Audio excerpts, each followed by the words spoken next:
Hey, friends, God bless you. Thank you for dropping by. Hope you're having a great day.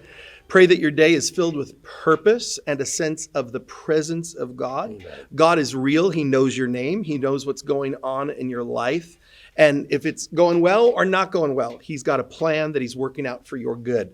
So draw close to Him today. And thanks for spending a little bit of your time with us.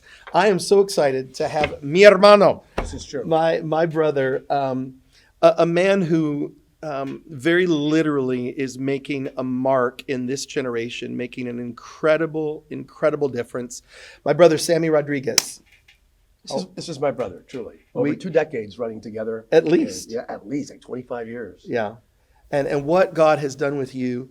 For those of you who don't know, and I mean, Pastor Sammy is a household name in America, not only within the church, but within culture itself, but has emerged, it really grew within your context as a Latino leader, but now you're just a commentator really to our nation. You're a prophetic voice to the nation and to the world right now. And we're so grateful for the stance that you've taken over the years to really help, in your words, marry together the issues of justice and righteousness, to break down this false dichotomy that, you know, we're either going to just be focused on holiness and righteousness and the world could burn and go to hell, or we're just going to focus on justice and reform and, you know, live like the devil. That's right. And how do we thread that needle, not being co-opted by the Democrats or the Republicans, but staying as representatives of the King and of the kingdom. And I don't know anyone who has done that with greater clarity and greater genuineness than you have. And so we honor you. Thank you. We are living in a crazy world. Cuckoo for Cocoa Puff. That's the official designation if you Google it. There it is. It's the Cuckoo for Cocoa Puff season. Come on. Yeah.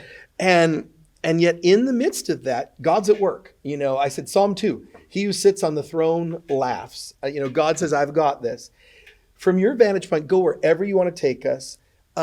Where are we? Where are we going? How do we get there? What are some of the signposts right now? When you think of the future of the church, what is the Spirit burning in your heart for these next days ahead of us? If you take a screenshot of 1 Kings 16 through 19, the Elijah, Elisha, Jezebel, Baal, Ahab story, you extrapolate that, this is Redux 2.0.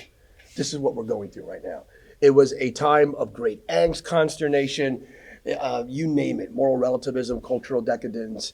And here we have Ahab rebuilding literally the walls of Jericho, the only king who had the audacity to reconstruct what God brought down. Hence some of the racial angst in America, that's just Ahab. It's just the spirit of Ahab trying to recreate issues that God already began in crucifying in perpetuity. It's just that spirit of resurrecting past issues and past hurts. All of that. Jezebel, of course, sexually coercive, manipulative, Revelation 2:20. You know, this one thing I have against you. You're a great church. Hey, you guys do great things, but you tolerate the spirit of Jezebel. Mm-hmm. And we're doing that. And then we have Baal, which is just child sacrifice from the womb to the tomb, violence and all targeting our children. What am I saying? What do I sense in my spirit? Oh, let not your heart be troubled. We're about to see a generation of Elijahs and Elishas rise up like we have never seen before. Mm-hmm. Not an individual, but an entire generation. Speak that. And let's say you and I, for argument's sake, or for context of this conversation, let's say you and I are an Elijah generation. Dear Dr. Robert Stearns, we're about to see our Elishas, our spiritual sons and daughters do greater things. Yes. Your mandate and my mandate is to find them, activate the mantle, pass on the legacy of faith, a commitment to biblical orthodoxy, to spirit-empowered living, to reconciling Billy Graham's message of Dr. King's March. Always reminding them that the battle is not between the donkey and the elephant. It's between the serpent and the lamb. Come on. And the lamb already won. Mm-hmm. So that's our mandate. That's why I'm not drinking the Kool-Aid of perpetual doom and gloom. And then, then we have this issue of eschatology. It doesn't matter what we say. Christ is coming. Things are going to get darker. Right. So let's just hunker down, wait for the rapture, and let's get out of here. We got to reconcile our eschatology over our missiology, which means I believe he's coming. You believe he's coming. But while we are waiting for Jesus to come down, Jesus is waiting for his church to stand up. We need to occupy, man. We need to be the most influential force in every sphere of society. We are the head and not the tail. That's why I believe we're at the precipice of a move of God like we've never seen before. It's palpable. We were referencing what God is doing in your church. The tabernacle. It's almost similar to what God is doing in Los Angeles and Sacramento with our campuses. It's palpable. The hunger for a move of God. There's a desperation in people that says, God, everything that we've looked to for comfort, for meaning, for significance, it's empty. And the spiritual hunger in this generation is incredible. I've never seen that. Yep. I mean, we're both the same age approximately, and I never saw that sort of hunger before. Yeah. And then I had like an epiphany, a revelation, whatever term you want to apply, in the past few months, last 2 months.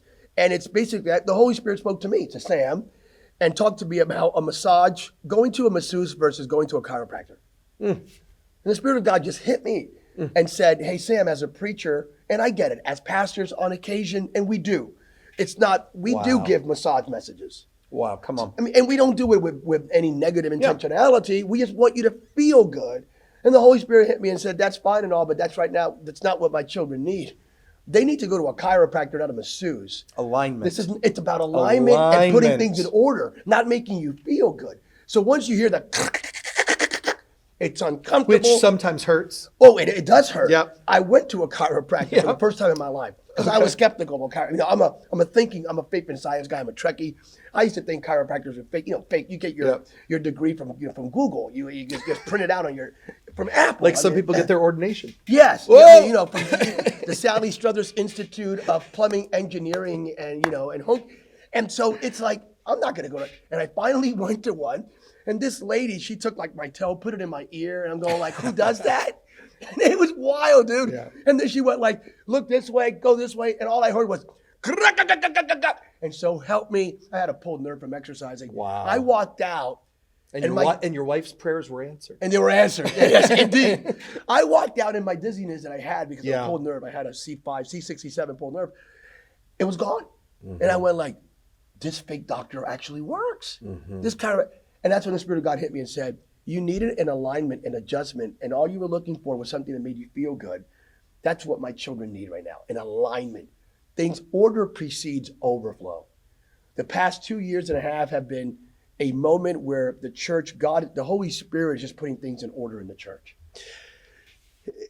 And you know where I'm going to go with that, because when you say alignment, it brings us back for me saying, and the first place we start that is understanding we are grafted into this covenant of the God of Abraham, Isaac, and Jacob, the God of Israel. Without a doubt. And when we don't have that first step right, then we are living in some kind of Constantinian, post-Constantinian construct, a syncretistic, Greco-Roman, Latinized thing. And that is rife with weakness that gives rise to a Jezebel and an Ahab. It's myopic. It's myopic theologically, historically, and culturally contextualized. And it places lids, by the way. That's what people don't get that. That alignment is critical. Mm-hmm. To a great degree is an integral part of our ethos. Yes. Of our kingdom DNA. But speak about placing lids. Oh, it places a lid. If you have a myopic understanding of the alignment as it pertains to the covenant, and from Genesis to Revelation, we see the outcome. But if we're myopic and we have this sort of replacement theological motif and worldview, and we have a limited understanding of God's purpose for the Jewish people and the nation of Israel, you are literally limiting your church, your ministry, your calling, your mantle, and your mandate. Yeah. It's a lid. We filmed here yesterday with one of the rabbis from Jerusalem. And he took us through, we're at Sinai, God is giving the revelation, the 10 Commandments, it's all about religious law. And he said, then the next sentence, God's talking about contracts and how do you treat the stranger, right? And how do you treat the servant? And what happens if a donkey breaks his leg? And he said, religious transcendent experiences are no greater than how do you live your life out every single day in the nitty-gritty. And that is what happens when you align with an understanding of, and people, Sam, and you got to help me with this because you're such a genius, but people look, oh, Stearns, he's the Israel guy. He's the Israel. I say, I'm not the Israel guy. I'm the Bible guy. You're the Bible guy with a holistic biblical worldview. And when you view that appropriately and understand our faith came from a chosen people, a consecrated land, a consecrated place, and it's going to end up there. We believe this is ending up in Jerusalem. But you can't live one without the other. 110%. Again, that's why it places a lid. You can't live one. That idea, it's just, with great due deference, it's cognitively deficient. Your intellectual Wi-Fi is limited. You're an analog. You're not even 3G, 4G. You're definitely not 5G. Yes. If you somehow eliminate the Old Covenant, the Old Testament, if you eliminate not just the participation or the participatory role of the Jewish people in the Israeli experience and the Abraham, Isaac, Jacob, Joseph reality, you are literally placing a lid on the fulfillment of your mandate and your mantle and your calling. Yeah. You can't have one without the other. Yeah. It's the foundational framework that gives us a legitimacy in the articulation of our faith as described by the Messiah himself. Right. So we can't neglect it and deny it. And to have still churches that deny it and have that replacement, it's just, to me, it's sad, tragic. And in these crazy days, if we are to defeat the spirit of Jezebel, Baal, and Ahab, it requires the Judeo-Christian world coming together. Come on. Period. We can't do it. Speak that. Unless Jews and Christians come together is the only way. It's our Judeo-Christian value system is under assault. Which is the foundation of a Western civilization as we know it, so which is the highest revelation of human rights around the world. And you want human rights from China? You want human rights from North Korea? You want human rights from Venezuela? Let's look where these nations go that leave that foundation off. That's what's under assault. One of the great historical disclosures that has yet to be profoundly discussed is a comparative analysis of the American Revolution versus the French Revolution. One with great intentionality, one in 1776, one in 1789, the French Revolution being the latter. That one attempted to extract our Judeo-Christian value system. It did. It was the fraternity of men. God was neglected, denied, but even the Judeo-Christian value system, there was an anti-Semitic thread that strongly embedded in the French Revolution, unbelievably so. And you see the outcome. To this day, we're suffering the consequences of two different ideologies.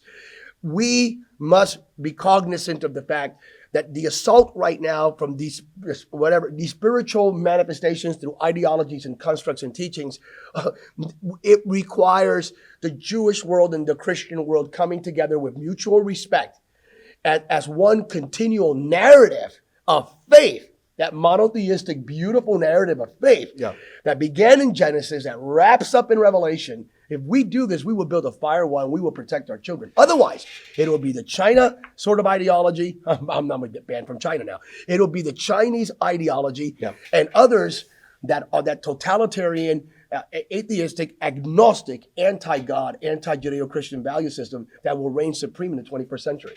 And I have to stop drinking so much coffee because right now I'm speaking at 200 miles per hour. Get a chiropractic adjustment. That is the message, folks, tonight. I'll tell you that. Indeed. Final question. Let me tell you a story. One of the first things that we were able to do as COVID is kind of lifting right now, just several weeks ago, maybe a couple months ago now, we went down and we did Virginia Celebrates Israel. We were hosted by a church. Virginia Celebrates It. We brought one of our Eagles Wings events down. Thank you, partners and supporters, for all that you do to keep us moving forward. And we got a phone call from this guy I'd never heard of named Glenn Youngkin. And so sweet. He said, I've heard you're doing this pro-Israel event. I would love to attend and be there. So I'm Googling, trying to figure out who this Glenn Youngkin is. And of course, it was just before, of course, now everybody knows who Glenn Youngkin is. He was elected governor of Virginia, but this is about 6 weeks before the election. So cool.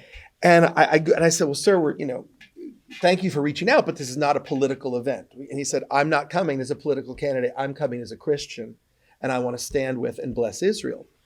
Well, the part of the story I want you to know is the host church that night was an incredible Hispanic Latino church, Spanish-speaking church. Folks, they packed that building out, packed the building out, standing room only. We probably had 1,000 people or more there that night. The passion, the excellence that service, the worship team, the ushers, the parking lot. I mean, the place was run like a Swiss watch. It was amazing.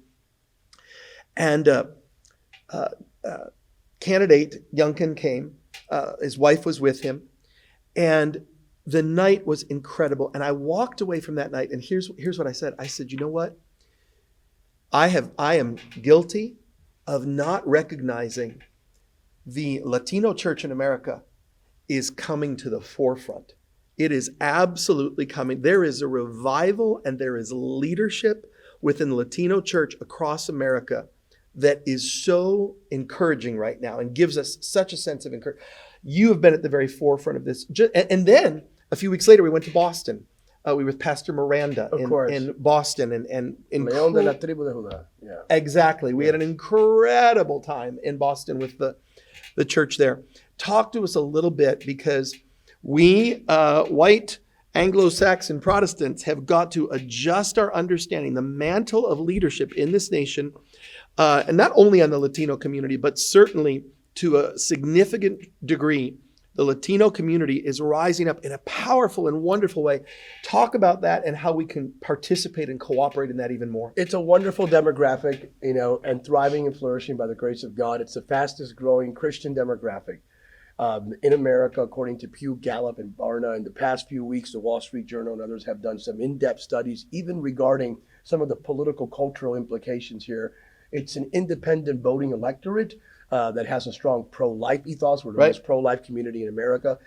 Religious liberty, biblical justice, no to communism and socialism, and yes to Israel. Yeah. These are the 5 core values. Do your due diligence, please. Right. That drive us. And our commitment to Israel and the Jewish people is pretty awesome. Yes. And that's who we By the way, because so many have Jewish heritage, yes. right? Because of the Marrano Jews, the Conversos throughout history, but that's a whole other topic. But it's a lot of that is... My forefathers came from the northern part of Spain, Galicia, and then through Puerto Rico. 1492. Yeah, no, absolutely. So it's a great community. And one of the great things, Robert, about this community is that it's not like, white, like Robert mentioned, white Anglo-Saxons. Yep. There's nothing for you to suffer any angst about, because Latinos are white. Latinos are black. Latinos are brown. We're not a race, we're an ethnicity. What brings us together is the language and the culture. So we are a reconciliatory prescription. We're the unifiers. Beautiful. We're the ones that bring people together. I love it. And I love it for such a time as this. And all you need is download Rosetta Stone, learn Spanish. And if not, if you are the charismatic stream, ask the Holy Spirit to give you interpretation. And if not, watch Univision. Don't watch Univision, but maybe watch Univision. But there it is. It's a great community. I'm excited.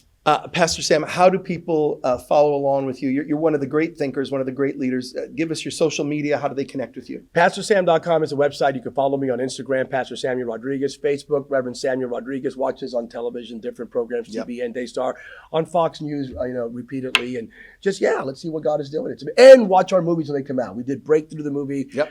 We executive produced, and now I have a new movie coming out with Eva Longoria directing, coming out right around Easter time, called Flaming Hot. So y'all don't want to miss it. Yeah. Come on. Yeah. Amazing. Yeah. Fantastic.